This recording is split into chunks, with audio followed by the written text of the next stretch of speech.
정부가 향후 10년 동안 지방 대도시권을 중심으로 광역 철도망을 구축하고 주요 노선을 고속화해서 전국을 2시간대로 이동 가능하게. 안녕하세요, 리얼캐스트입니다. 지난 5월 31일 교통호재 특집으로 제4차 국가철도망 구축 계획에 따른 수혜지를 추천해드렸는데요. 오늘은 그 두 번째 시간으로 GTX만큼이나 주목받고 있는 신분당선 서북부 연장선에 대해서 자세하게 알아보겠습니다. 지난 영상과 중복되는 영상이 아니기 때문에 이 영상을 먼저 보시고 일부를 보셔도 좋습니다. 신분당선 서북부 연장 사업은 그동안 경제적 타당성 부족으로 오랫동안 지지부진한 속도를 보였던 사업인데요. 오는 6월 발표될 제4차 계획 수립 확정 고시에 신분당선 서북부 연장이 반영된다면 어느 곳이 그 수혜를 잇게 될지 리얼캐스트TV에서 알아봤습니다. 신분당선은 강남역에서 양재, 판교를 거쳐 광교까지 이어져 있습니다. 그리고 연장 구간은 용산역에서 강남역까지인데요. 이 중 1단계인 신사에서 강남 구간은 2022년 개통을 목표로 공사 중입니다. 2단계인 용산에서 신사까지는 2027년 개통을 계획하고 있고요. 그리고 이번 제4차 국가철도망 계획에 나온 서북부 연장안은 용산역에서 시작해 서울역과 시청역을 지나 상명대학교, 독바이역과 은평 뉴타운, 고양 삼성지구를 향할 것으로 예상되고 있습니다. 신분당선은 서울 도심과 판교, 정자역 등 업무시설이 많은 핵심 지역을 지나는 노선이기 때문에 그동안 교통이 불편했던 서울 서부권 지역이 신분당선과 닿게 되면 큰 수혜를 받게 될 것으로 예상됩니다. 서울 종로구 구기동, 신영동 일대는 서울 지하철 3호선 경복궁역을 이용하려면 버스를 타고 나와야 한다는 단점이 있는 지역입니다. 대단지 아파트보다는 중소규모 구축 아파트나 상명대학교 주변의 원룸, 그리고 다세대나 빌라가 많은 주거지죠. 상명대 주변 아파트는 매물이 많지 않고 거래 사례도 적습니다. 현재 전용면적 59제곱미터가 5억원, 84제곱미터가 6억원 선에 나와 있지만 이마저도 많지 않습니다. 하지만 지난 5월 6일 국토부가 서울시 소규모 주택 정비관리지역 선도사업의 후보지 11곳을 발표했는데요. 이 중 상명대 북쪽 구기동 일대가 여기에 포함되어 있습니다. 소규모 주택 정비관리지역으로 지정되면 가로주택 및 자율주택 정비사업 요건이 완화되고 용적률 상향 같은 건축 특례가 주어집니다. 또한 도로 및 주차장 같은 기반시설 지원의 혜택도 있습니다. 물론 장기적인 관점에서 봐야 하는 것이지만 신분당선이 들어선다면 도심과 광남 접근성이 훨씬 좋아지면서 지역 선호도 또한 높아질 것으로 예상됩니다. 북한산 자락을 지나 신분당선 노선이 지나갈 것으로 예상되는 곳은 서울 지하철 6호선 독바이역입니다. 이곳은 6호선을 이용해 연신내역이나 불광역에서 3호선으로 갈아탈 수 있습니다. 만약 독바이역에서 신분당선도 지나게 된다면 더블 역세권이 되는 것이죠. 게다가 2024년 개통 예정인 GTX A 노선이 가까운 연신내역을 지날 계획이라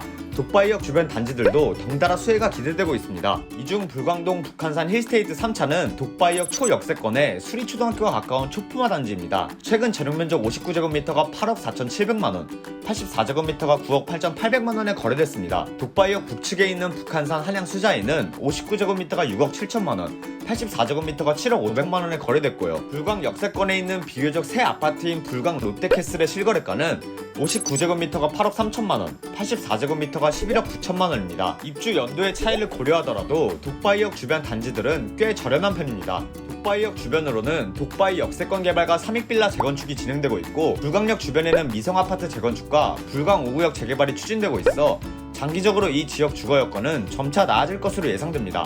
은평 뉴타운은 2008년 이후 1만 7천여 가구가 들어선 지역인데요. 지하철은 3호선 구파발역만 있고 이마저도 버스를 타고 나와야 하는 데다 도로 출퇴근도 통일로에 의존하다 보니 극심한 정체가 빚어지는 곳입니다. 인구가 많다 보니 신분당선 역사는 1지구 진간중학교와 2지구 신도중학교 주변에 각각 생기지 않을까 기대되고 있습니다. 이 지역의 시세는 은평 뉴타운 안쪽 단지의 경우 역에서 멀어질수록 시세도 조금씩 낮아지는 모습을 보이고 있는데요. 뉴타운 안쪽에 신분당선역이 들어서게 된다면 이 안쪽 단지들이 수혜를 입을 것으로 예상됩니다.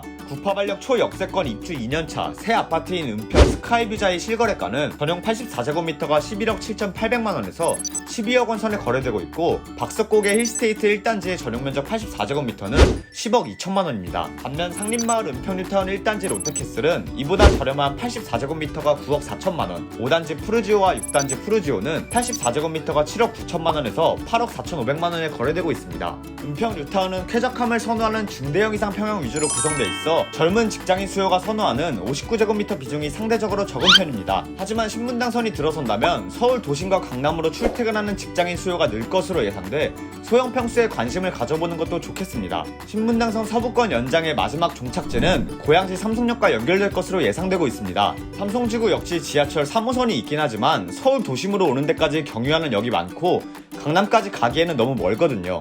삼성역의 신분당선 서북부 연장 개통이 이뤄지면 보다 편리하게 도심과 강남 출퇴근을 할 수 있게 됩니다. 삼성역 주변 아파트들은 최근 몇 년 새 가격이 많이 올랐습니다. 삼성 아이파크 2차는 전용 면적 84제곱미터가 10억 원에서 10억 8천만 원에 거래됐고, 동산마을 호반 베르디움 22단지는 84제곱미터가 8억 5천만 원에서 9억 원에 거래됐습니다. 북삼성 지역은 이보다 가격이 낮고 3월 개교한 신혼부와 학원가 등 생활 환경이 점차 좋아지고 있어 신혼부부나 중고생 자녀를 둔 가족이 많이 살고 있는 곳입니다. 신혼마을 5단지 우린필류 99제곱미터가 7억 8천만 원, 6단지 삼성 힐스테이트 74제곱미터가 6억 중반, 84제곱미터가 7억 5천만 원에 거래됐으니 일대에 7억 원 선에서 접근할 수 있는 단지들이 많이 있습니다.